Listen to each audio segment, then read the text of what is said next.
Life on the Mississippi by Mark Twain. Chapter 46. Enchantments and Enchanters. The largest annual event in New Orleans is a something which we arrive too late to sample, the Mardi Gras festivities. I saw the procession of the mystic crew of Comus there 24 years ago, with knights and nobles and so on, clothed in silken and golden Paris-made gorgeousnesses, planned and bought for that single night's use, and in their train all manner of giants, dwarfs, monstrosities, and other diverting grotesquerie, a startling and wonderful sort of show, as it filed solemnly and silently down the street in the light of its smoking and flickering torches. But it is said that in these latter days the spectacle is mightily augmented, as to cost, splendor, and variety. There is a chief personage, Rex, and if I remember rightly, neither this king nor any of his great following of subordinates is known to any outsider. All these people are gentlemen of position and consequence, and it is a proud thing to belong to the organization. So the mystery in which they hide their personality is merely for romance's sake, and not on account of the police. Mardi Gras is of course a relic of the French and Spanish occupation, but I judge that the religious feature has been pretty well knocked out of it now. Sir Walter has got the advantage of the gentleman of the cowl and rosary, and he will stay. His medieval business, supplemented by the monsters and the oddities and the pleasant creatures from fairyland, is finer to look at than the poor fantastic inventions and performances of the reveling rabble of the priest's day, and serves quite as well, perhaps, to emphasize the day and admonish men that the grace line between the worldly season and the holy one is reached. This Mardi Gras pageant was the exclusive possession of New Orleans until recently, but now it has spread to Memphis and St. Louis and Baltimore. It has probably reached its limit. It is a thing which could hardly exist in the practical North, would certainly last but a very brief time, as brief a time as it would last in London. For the soul of it is the romantic, not the funny and the grotesque. Take away the romantic mysteries, the kings and knights and big-sounding titles, and Mardi Gras would die, down there in the South. The very feature that keeps it alive in the South, girly romance, would kill it in the North or in London. Puck and Punch and the press universal would fall upon it and make merciless fun of it, and its first exhibition would be also its last. Against the crimes of the French Revolution and of Bonaparte may be set two compensating benefactions. The Revolution broke the chains of the Ancien Regime and of the Church, and made of a nation of abject slaves a nation of free men.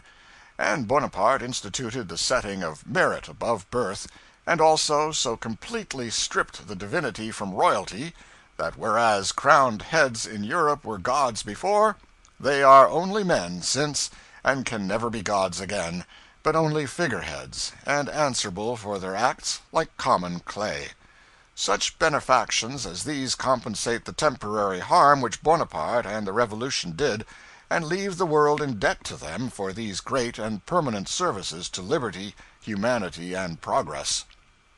Then comes Sir Walter Scott, with his enchantments, and by his single might checks this wave of progress, and even turns it back, sets the world in love with dreams and phantoms, with decayed and swinish forms of religion, with decayed and degraded systems of government, with the silliness and emptiness, sham grandeurs, sham gauds, and sham chivalries of a brainless and worthless, long-vanished society.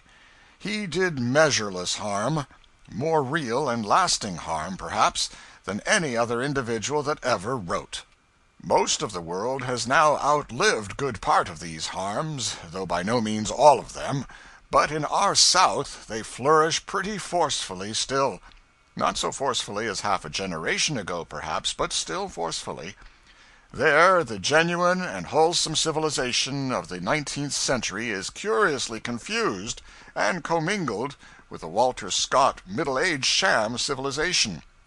And so you have practical, common sense, progressive ideas, and progressive works, mixed up with the duel, the inflated speech, and the jejune romanticism of an absurd past that is dead, and out of charity ought to be buried. But for the Sir Walter Scott disease, the character of the Southerner, or Southron, according to Sir Walter's starchier way of phrasing it, would be wholly modern, in place of modern and medieval mixed, and the South would be fully a generation further advanced than it is. It was Sir Walter that made every gentleman in the South a major or a colonel, or a general or a judge, before the war, and it was he also that made these gentlemen value these bogus decorations. For it was he that created rank and caste down there, and also reverence for rank and caste, and pride and pleasure in them. Enough is laid on slavery, without fathering upon it these creations and contributions of Sir Walter. Sir Walter had so large a hand in making Southern character, as it existed before the war, that he is in great measure responsible for the war. It seems a little harsh toward a dead man to say that we never should have had any war but for Sir Walter, and yet something of a plausible argument might perhaps be made in support of that wild proposition. The Southerner of the American Revolution owned slaves, so did the Southerner of the Civil War, but the former resembles the latter as an Englishman resembles a Frenchman. The change of character can be traced rather more easily to Sir Walter's influence than to that of any other thing or person. One may observe, by one or two signs, how deeply that influence penetrated, and how strongly it holds. If one take up a Northern or Southern literary periodical of 40 or 50 years ago, he will find it filled with wordy, windy, flowery eloquence, romanticism, sentimentality, all imitated from Sir Walter, and sufficiently badly done, too, innocent travesties of his style and methods, in fact. This sort of literature being the fashion in both sections of the country, there was opportunity for the fairest competition, and, as a consequence, the South was able to show as many well-known literary names, proportioned to population, as the North could. But a change has come, and there is no opportunity now for a fair competition between North and South, for the North has thrown out that old inflated style, whereas the Southern writer still clings to it, and has a restricted market for his wares as a consequence. There is as much literary talent in the South now as ever there was, of course, but its work can gain but slight currency under present conditions. The authors write for the past, not the present. They use obsolete forms and a dead language. But when a Southerner of genius writes modern English, his book goes upon crutches no longer, but upon wings, and they carry it swiftly all about America and England, and through the great English reprint publishing houses of Germany, as witness the experience of Mr. Cable and Uncle Remus, two of the very few Southern authors who do not write in the Southern style. Instead of 3 or 4 widely known literary names, the South ought to have a dozen or two, and will have them when Sir Walter's time is out. A curious exemplification of the power of a single book for good or harm is shown in the effects wrought by Don Quixote and those wrought by Ivanhoe. The first swept the world's admiration for the medieval chivalry silliness out of existence, and the other restored it. As far as our South is concerned, the good work done by Cervantes is pretty nearly a dead letter, so effectually has Scott's pernicious work undermined it.